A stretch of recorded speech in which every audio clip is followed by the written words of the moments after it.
Hey everyone, it's DeagleBeagle, and today we're going to look at binding moves and why you should know about them. I believe binding moves are extremely underrated, and certain Pokemon, even that have moves like Hydro Pump, might want to consider using Whirlpool, for example, or fire moves like Flamethrower or Fire Blast might want to use Fire Spin instead. So basically, the binding moves, as far as I know, it says they partially trap the foe and deal small amount of damage for anywhere between 2 and 5 turns between generations 1 to 4. No, it's more than that now. It's 4 to 5 turns in generation 5 and up. So in the current game, it's going to last for 4 to 5 turns. If the Pokemon is holding a Grip Claw, the move will last for 7 turns. It used to be 5 turns before Generation 6. A Pokemon can only be affected by one partial trapping move at a time. So I don't believe you can stack, for example, Whirlpools or use a Whirlpool and then stack it with a Fire Spin or something. So there is also the what's that one item? It's like Binding Band or something. It's it increases the damage done by it's called, yeah, Binding Band. It increases the damage done from binding moves to wait, that's wrong. Yeah, see, it makes it from instead of 1/8, it makes it 1/6.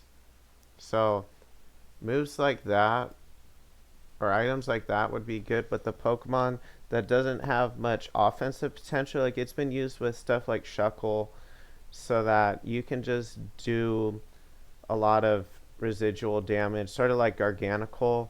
So you basically do a Garganical like strategy with its Salt Cure, and it also traps them. So that's pretty neat. Infestation, I think, is really underrated too because, as far as I know, it's a spread move. Foe, an ally? No. Well, I don't know. I think it's just it hits the two foes. I don't think it hits the ally. Pokemon with Shed Shell can switch out, but like no one uses Shed Shell. They might use like Volt Switch or something though. So let's look at all these moves. Bind is how much power? 15 power. That is probably not worth it. Well, maybe, but it doesn't have as much power as something like Whirlpool, and it doesn't super affect anything. But I suppose it doesn't need to because most of the damage is going to be residual anyways. And then Clamp. Actually, let's look at the Pokemon that learn Bind. It's really just uh the Pokemon that learn Bind are gonna be Cryogonal and Electros. So I don't think it's worth it with those. Maybe with Cryogonal, but no, actually Cryogonal's just so outclassed by Iron Bundle, I wouldn't use it. But it does have Haze, so you could use it. People use it in Series 1 to counter Dondozo. And then Electros, that Pokemon's probably not quite worth using, even though it's not weak to anything. And then, what's the other one? Clamp? Let's look at who gets Clamp. Nothing. Okay, let's look at who gets Fire Spin. I know I saw it with the Salt Vest Dragonite, and it was actually doing pretty well. I was like, how come he's the only one using this? Arcanine, there's a lot of high tier Pokemon that get this, but it would probably be best with a bulky Pokemon like a Salt Vest Dragonite or a bulky whatever. I mean, Salamence or Arcanine or something. Probably not worth it with a lot of these other Pokemon. They're not bulky enough to probably make enough use out of it. And then, who else? Well, I guess they don't technically have to be bulky to make use out of it because it does do damage over turns, but bulk when it hurt, it would help. So, what's the other one? Because my point is what if that Pokemon isn't? I mean, what if the game ends before the 5 turns are over? Then it's like you're not necessarily doing the max damage you could be doing. And then let's look at who learns Infestation. Is Shuckle not in the game anymore? I'll have to look that up. Dragapult, Brambleghast, Toxapex. It would be decent with Toxapex, but Toxapex is not a good Pokemon. Neither is Brambleghast or Dragapult in Series 2. Okay, Magma Storm. I think it was only Heatran that got that. Magma Storm? But that's not legal. And then Sand Tomb. Don't get it confused with Rock Tomb. That lowers your speed. Sand Tomb is a trapping move that I believe it's like Whirlpool where it has 35 power, yeah, and 85 accuracy, and it hits or it hurts them 1/8 of their HP gone from max in a sense for 4 to 5 turns. That's only if Sand Tomb actually hits them. And let me see. The ghost types in general can switch out of. Where does it talk about ghost types? Because it said it for Whirlpool that a ghost type. Yeah, see Gen 6 onwards. A ghost type Pokemon cannot be trapped by these binding moves.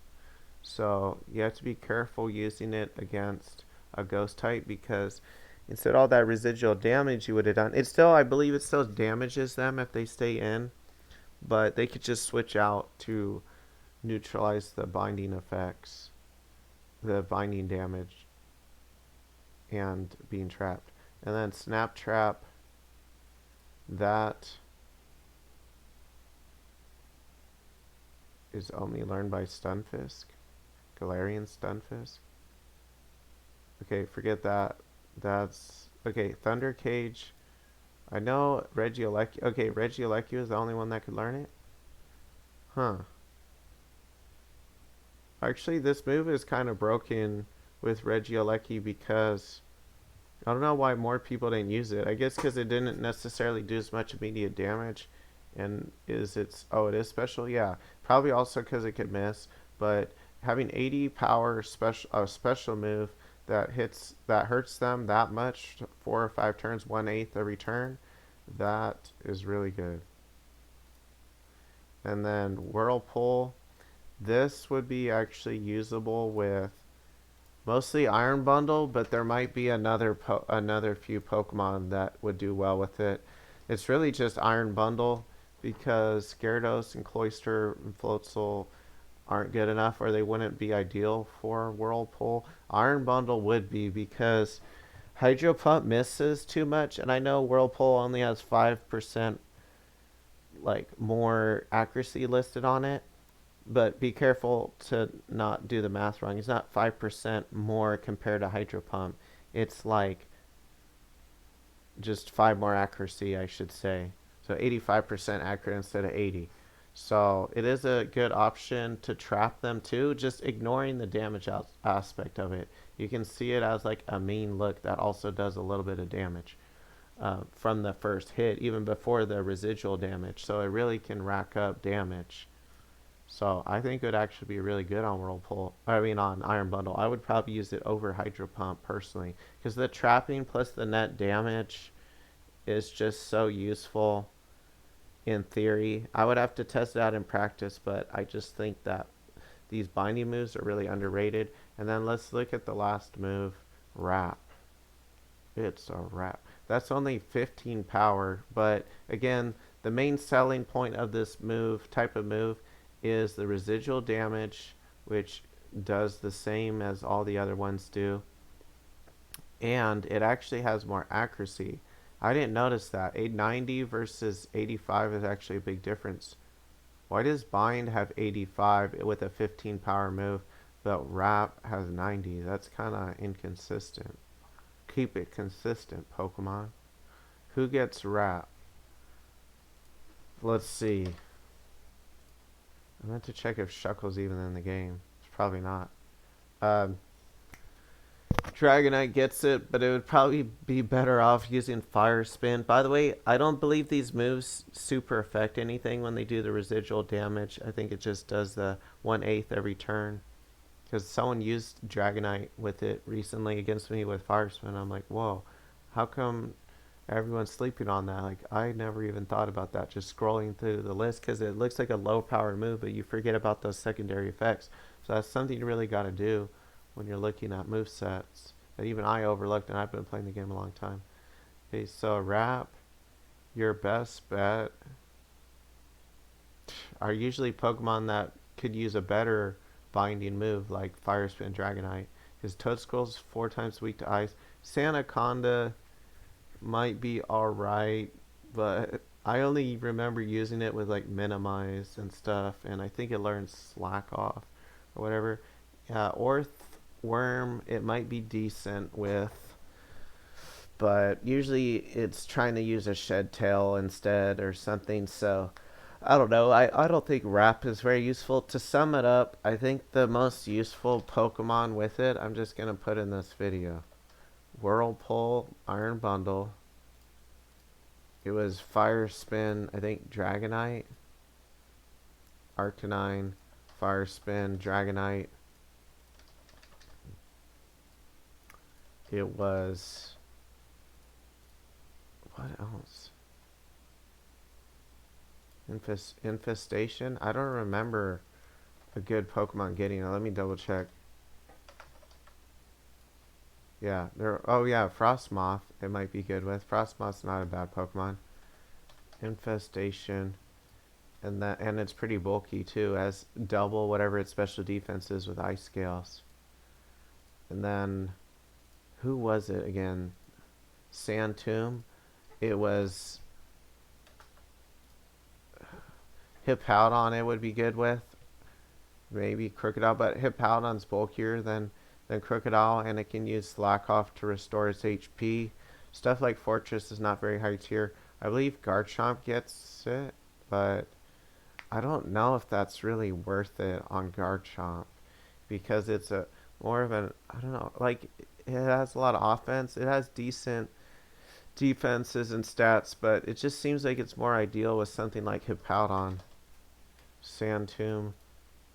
But I suppose it is technically usable on Garchomp. I just personally wouldn't use it. So you could actually have decent stats with Hippowdon. Usually though, people use Tyranitar. I should make a video on Hippowdon because you could use it with like Terra Rock and get the special defense boost if you need to. And then also use like Stone Edge or something. And Earthquake or whatever. And you would not only get the stab Stone Edge, but you would get the special defense to go along with it. So with Terra types, that helps certain Pokemon a lot. And yeah, probably Sandstream's better than Sandforce because you have to have Sandstorm up to get a Sandforce boost. So I'll do a video on Hippowdon later. Okay, thanks for watching. Stay tuned for the next video and try to ask me questions on my Discord. I'm willing to answer questions for free about team building advice or tournaments coming up, whatever. And check out my Twitter at PowerSmurf007. I don't really go by that username, but I just figured I'd change my name. The username used to be like Ryan Chambers07 for Twitter, but I didn't like it being tied to my real name, so yeah.